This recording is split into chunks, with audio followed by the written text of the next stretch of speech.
নমস্কার, আমি সৌরভ।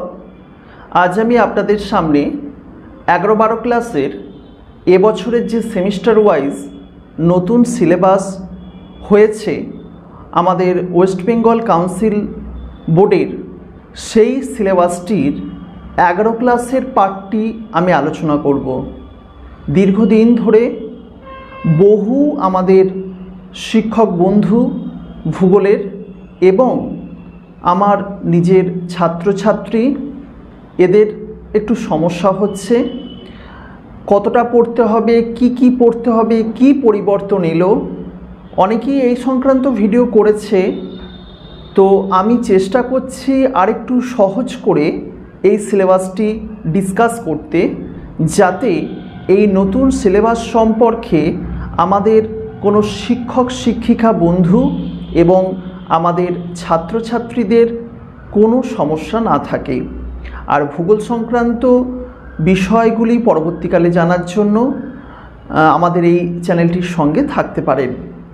যাই হোক, ওভারঅল কয়েকটি বক্তব্য প্রথমে বলা উচিত, তারপর সিলেবাসটি আমরা উল্লেখ করব।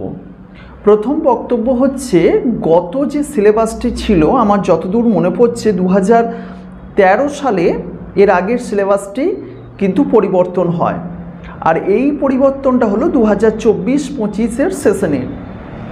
এখন এই গত যে সিলেবাসটি ছিল তার থেকে এই সিলেবাসটি সহজ হলো না শক্ত হলো, এই প্রশ্নটা বিভিন্নভাবে ঘুরছে। আমার মনে হয়েছে অবশ্যই একটুখানি কঠিন হয়েছে, এবং কঠিন ছাত্রছাত্রীদের থেকে আমাদের যে বর্তমানে স্কুল শিক্ষক শিক্ষিকা রয়েছেন, যারা নিয়মিত পড়াশোনা করেন তাদের ক্ষেত্রে নয়, কিন্তু যারা দীর্ঘদিন ধরে তাদের নলেজ বাড়াননি তাদের ক্ষেত্রে সমস্যা হবে। কারণ আমি বর্তমানে বিভিন্ন ইউনিভার্সিটির ছেলে মেয়ে পড়াচ্ছি গ্র্যাজুয়েশন লেভেলের। সেক্ষেত্রে আমার একটা জিনিস মনে হলো, গ্র্যাজুয়েশনের বেশ কিছু পার্ট কিন্তু আমাদের এই সিলেবাসে ঢুকে গেছে। ফলে যাদের নলেজ আছে তাদের ক্ষেত্রে কোনো সমস্যা নেই, কিন্তু যাদের নলেজ পুরনো লেভেলের ছিল তাদের বেশ কিছু সমস্যা হবে। তাই ছাত্রছাত্রীদের জন্য একটি স্পেশাল রেকমেন্ডেশন যে অবশ্যই যেন তারা ভূগোলের কোনো শিক্ষক শিক্ষিকার কাছে সঠিকভাবে বিষয়গুলি জানেন। এমন অনেক টিচার রয়েছে যারা ভূগোল পড়াচ্ছেন কিন্তু অন্যান্য বিষয়ের, সেক্ষেত্রে কিন্তু তারা উইক করে দেবে এই বিষয়টি সম্পর্কে। তাই অবশ্যই যারা ভূগোলের শিক্ষক শিক্ষিকা তাদের কাছেই কিন্তু বিষয়গুলি জানবার চেষ্টা করবেন। আরেকটি বিষয়, যে এবারে যে সেমিস্টার ওয়াইজ হয়েছে, একদিকে কিন্তু খুব সুন্দর একটি সিলেবাস করেছে। আমার মনে হয়েছে যেহেতু আমাদের বেশিরভাগ চাকরির পরীক্ষা মাল্টিপল চয়েস, তাই একটা পার্টকে নভেম্বর মাসের যেটি হবে অর্থাৎ ফার্স্ট সেমিস্টারটা, সেটা কিন্তু সম্পূর্ণ শর্ট প্রশ্নের ওপরে হবে, এবং মার্চ মাসে যেটি ধার্য করা হয়েছে সেকেন্ড সেমিস্টার, সেটি কিন্তু ব্রড প্রশ্নের ওপর হবে। প্রত্যেক ক্ষেত্রে 35 মার্কস, এবং প্র্যাকটিক্যালের জন্য আগের সিলেবাসের মতনই 30 মার্কস প্র্যাকটিক্যাল থাকছে, এবং সেটি যতদূর সম্ভব ফাইনাল অর্থাৎ মার্চ মাসে হবে। তাহলে আমাদের ছেলে মেয়েদের প্রথম অবস্থাতে শর্ট প্রশ্নের জন্য বেশ কিছু সিলেবাস নির্ধারণ করা হয়েছে, ব্রড প্রশ্নের জন্য আলাদা বেশ কিছু সিলেবাস নির্ধারণ করা হয়েছে। সুতরাং এই বিষয়টি প্রত্যেক শিক্ষক শিক্ষিকাকে খেয়াল রাখতে হবে। কখনোই যেখান থেকে শর্ট হচ্ছে সেখান থেকে কিন্তু ব্রড প্রশ্ন জেনারেলি হচ্ছে না, টুকটাক রিলেটেড হলেও কিন্তু সম্পূর্ণটা মেজরিটি 90% কিন্তু আলাদা। যাই হোক, আমি চলে আসি। সিলেবাসটি 20 পাতার একটি PDF রয়েছে, আপনারা ডাউনলোড করবেন। আমি পারলে ডেসক্রিপশনের লিঙ্ক দিয়ে দেব, আর না পারলে আপনারা যেখান থেকে খুশি ডাউনলোড বা প্রিন্ট আউট আপনারা করে নিতে পারেন। আমাদের সেমিস্টার ওয়ানের জন্য আমাদের প্রথমেই যেটা পড়তে হচ্ছে জিওগ্রাফি। হ্যাঁ, বলে দিই, এটা কিন্তু শর্ট প্রশ্ন, অর্থাৎ 1 নম্বরের প্রশ্নের জন্য সেমিস্টার 1 নভেম্বর মাসে পরীক্ষা হচ্ছে, এবং এখানে তিনটি ভাগ করা হয়েছে সিলেবাস, মানে 35 মার্কসকে তিনটি ভাগ করা হয়েছে। আপনার ফান্ডামেন্টাল অ্যান্ড ফিজিক্যাল জিওগ্রাফির জন্য রাখা হয়েছে 15 মার্কস, তারপরে আপনার ফান্ডামেন্টাল অফ হিউম্যান জিওগ্রাফির জন্য রাখা হয়েছে 12 মার্কস, এবং আপনার জিওগ্রাফি অফ ইন্ডিয়ার জন্য রাখা হয়েছে 8 মার্কস। আমি কিন্তু সেমিস্টার 1-এর বলছি, খেয়াল করবেন সম্পূর্ণটাই কিন্তু শর্ট প্রশ্নের উপরে আপনার সিলেবাসটি হচ্ছে। যাই হোক, প্রথমেই আমি যে বিষয়টি বলবো সেটি হচ্ছে ইউনিট ওয়াইজ করা আছে। ইউনিট 1-এ আপনার আসলে পিডিএফ আকারে আছে, একটুখানি এগিয়ে গিয়েছিল।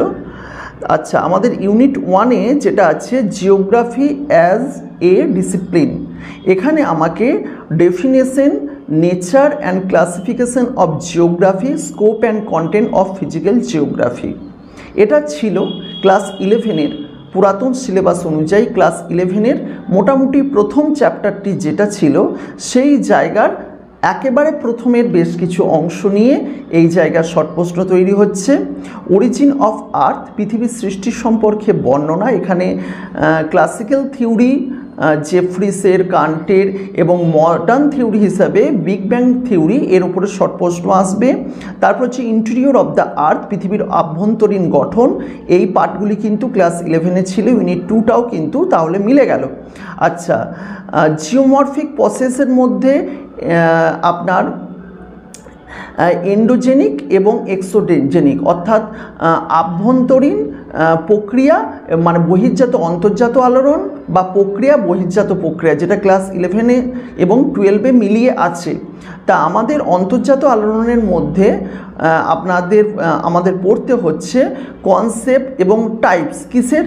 ভলক্যানসিটি অর্থাৎ অগ্নুৎপাতের ক্ষেত্রে, আর্থকুইকের ক্ষেত্রে পড়তে হচ্ছে, এবং ভারতবর্ষে earthquake prone zone special reference নিয়ে পড়তে হচ্ছে। অর্থাৎ আমাদের এখানে আমি যেটা মার্ক করেছি মেনলি আমাদের দুটো, এছাড়া কিন্তু সুনামিকেও কিন্তু টাচ করে গেছে শব্দটা, সুনামিকেও আপনাদের পড়তে হচ্ছে। আর এক্সোজেনিকের ক্ষেত্রে ডেফিনেশন, কনসেপ্ট অ্যান্ড টাইপস, অর্থাৎ জাস্ট টাচ দিয়ে ছেড়ে দিতে বলছে, শুধু সংজ্ঞাটা, তার ধারণাটা এবং রকমভেদ, মানে বহির্জাত প্রক্রিয়ায় কিন্তু এখানে কিছু বলা হয়নি। যাই হোক, তারপরে ইউনিট 4-এ আসছে ওয়েদার অ্যান্ড ক্লাইমেট, অর্থাৎ আমাদের জলবায়ুর ওপরে। আচ্ছা, composition and structure of atmosphere class 9-এ ছিল, অ্যাটমসফিয়ারের গঠন সেটাই রয়েছে, gaseous, liquid and solid components of atmosphere, layering of atmosphere based on thermal characteristics and element of distribution, importance of ozone, ozonosphere, causes and consequence of ozone whole.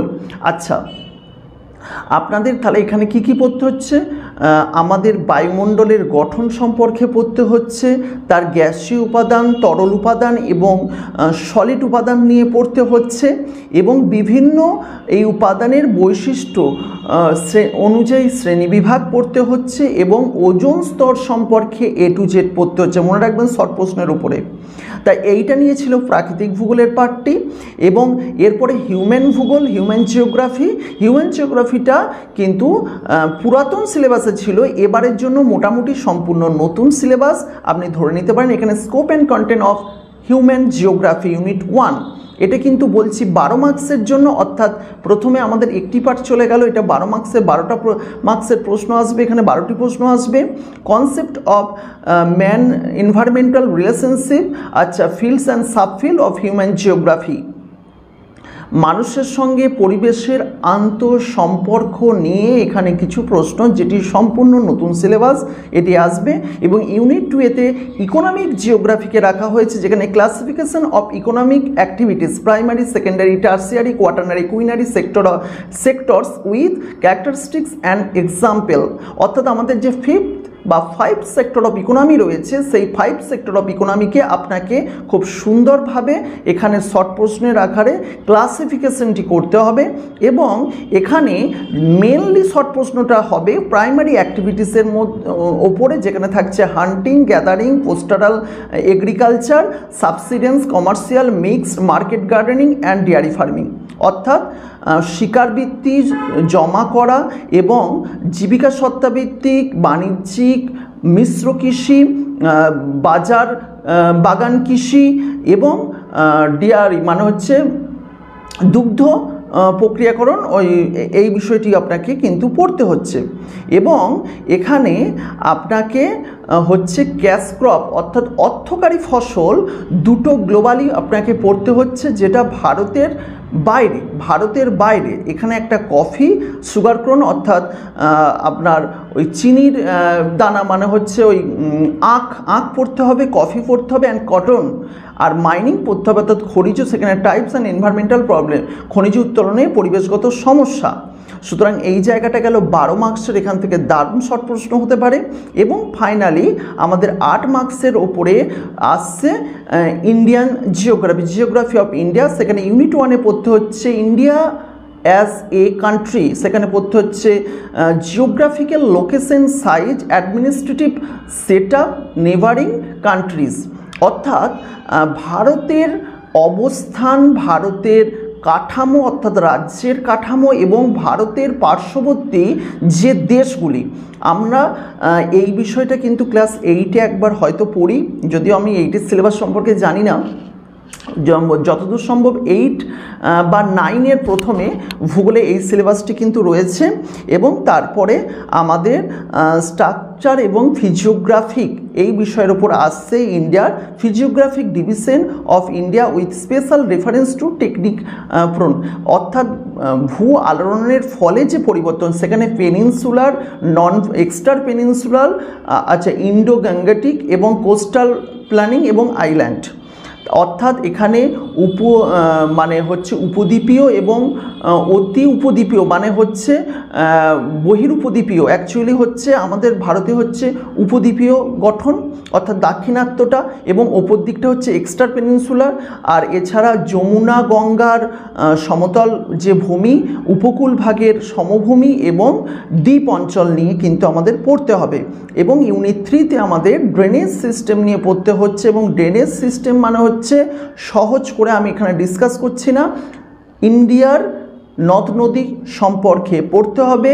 এখানে mainly হিমালয়ের drainage system অর্থাৎ যে নদীগুলো হিমালয় পার্বত্য অঞ্চল থেকে তৈরি হয়েছে, এবং পেনিনসুলার ড্রেনেজ সিস্টেম অর্থাৎ দাক্ষিণাত্য অঞ্চলের যে নদীগুলি, অর্থাৎ ভারতের নদ নদীর যে A to Z আলোচনা এখানে থাকছে। সুতরাং আমাদের এই নিয়ে গেল শর্ট প্রশ্নের ফার্স্ট সেমিস্টার। সেকেন্ড সেমিস্টার যেখানে আমাদের 35 নম্বর ব্রড প্রশ্ন লিখতে হবে, সেই জায়গাটা নিয়ে বলি। তা সেই জায়গায় আপনাকে কিন্তু আবার ইউনিট 1-এ পড়তে হচ্ছে কনসেপ্ট অফ আইসোস্টেসিস, সমস্থিতির বিষয়টি, সেখানে এইরি এবং প্রাটের তত্ত্বটাই রয়েছে যেটি পূর্বেও ছিল। এবং জিওমরফিক প্রসেস অর্থাৎ এন্ডোজেনিক এবং এক্সোজেনিক অর্থাৎ অন্তর্জাত আলোড়নে এবং বহির্জাত আলোড়নে আপনাদের পড়তে হচ্ছে ফল্ডিং এবং ফল্টিং অর্থাৎ ভাঁজ এবং চ্যুতি, জানা জিনিস। আচ্ছা, ওয়েদারিং পড়তে হচ্ছে এক্সোজেনেটিক অর্থাৎ বহির্জাত প্রক্রিয়ার মধ্যে ওয়েদারিং পড়তে হচ্ছে আবহবিকার। এবং এখানে আপনাদের soil formation process and factor, soil profile, আচ্ছা ডেভেলপমেন্ট, সয়েল ইরোশন, আচ্ছা কনজারভেশন এবং ম্যানেজমেন্ট, মৃত্তিকার গঠন, মৃত্তিকার প্রক্রিয়া, মৃত্তিকার পরিলেখের গঠন, মৃত্তিকার ক্ষয়, মৃত্তিকার সঞ্চয় এবং ব্যবস্থাপনা, এইটা নিয়ে কিন্তু পড়তে হচ্ছে। ওয়েদার এবং ক্লাইমেটের উপরে আপনাকে বিভিন্ন জিনিস যেমন সোলার রেডিয়েশন, সৌর বিকিরণ, heat balance, temperature distribution horizontally এবং ভার্টিক্যালি, অর্থাৎ তাপমাত্রার যে হরাইজন্টালি এবং ভার্টিক্যালি বন্টন আছে, controlling factors of temperature distribution, inversion of temperature. সুতরাং আমাদের এই ক্লাস 12-এর যে ক্লাইমেটটা ছিল সেইটা সম্পূর্ণ নয়, 9 বা 10-এ যেটা আছে 9 এবং 12-এর মিলিতভাবে একটা অংশ তৈরি হচ্ছে।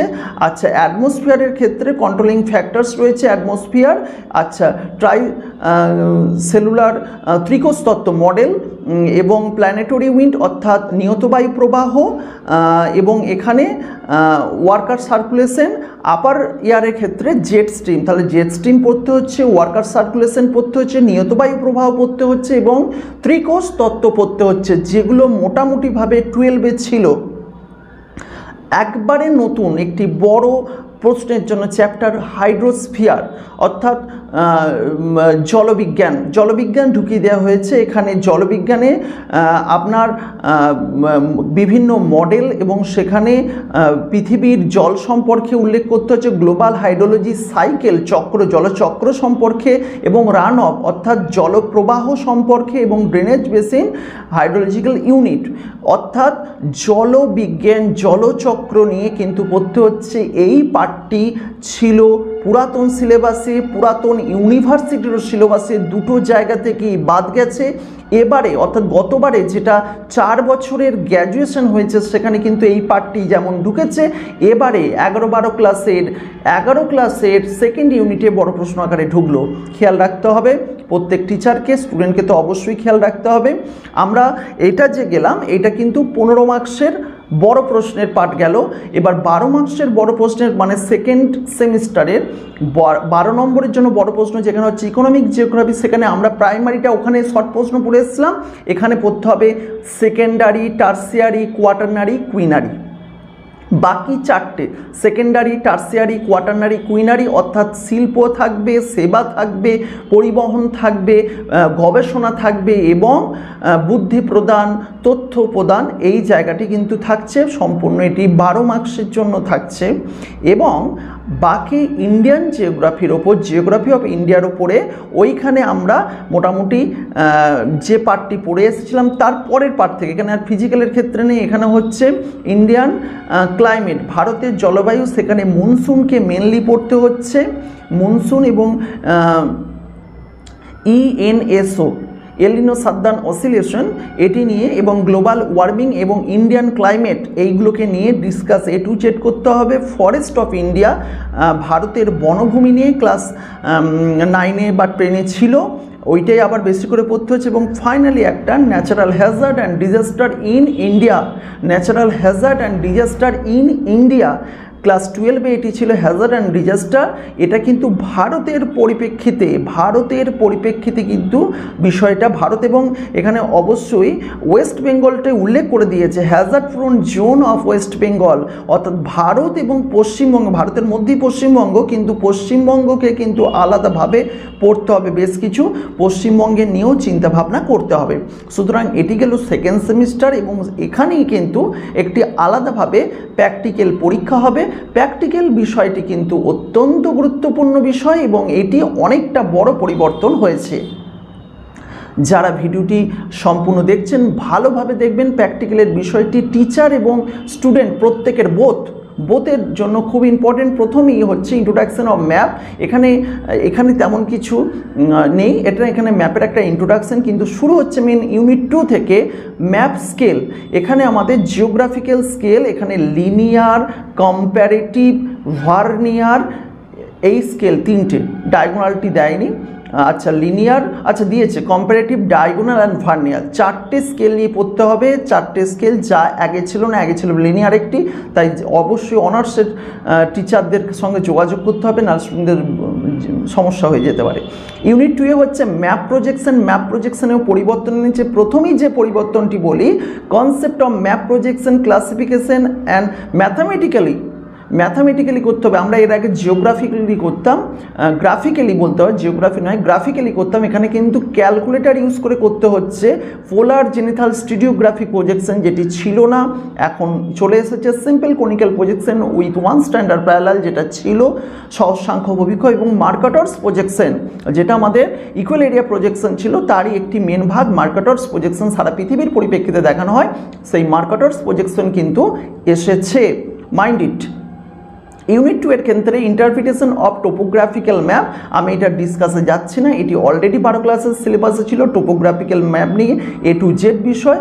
আচ্ছা, interpretation of Indian daily weather report, এটাও খুব ইম্পর্টেন্ট, এটি সেইভাবে ব্যবহার ছিল না 11-12 ক্লাসের, কিন্তু এখন খুব ভালোভাবে ইন্ডিয়ান ডেলি ওয়েদার রিপোর্টের ওপর আপনাকে রিপোর্ট জানুয়ারি মাস এবং জুলাই মাসের ওপরে রিপোর্ট ফোরকাস্ট করতে হবে এবং আপনাকে preparation and presentation of poster পোস্টারের ক্ষেত্রে কিছু পোস্টার হ্যাজার্ড এবং ডিজাস্টের ওপরে কিছু পোস্টার ক্রিয়েট করতে হবে। এছাড়া ল্যাবরেটরি নোটবুক এবং ভাইবা থাকছে।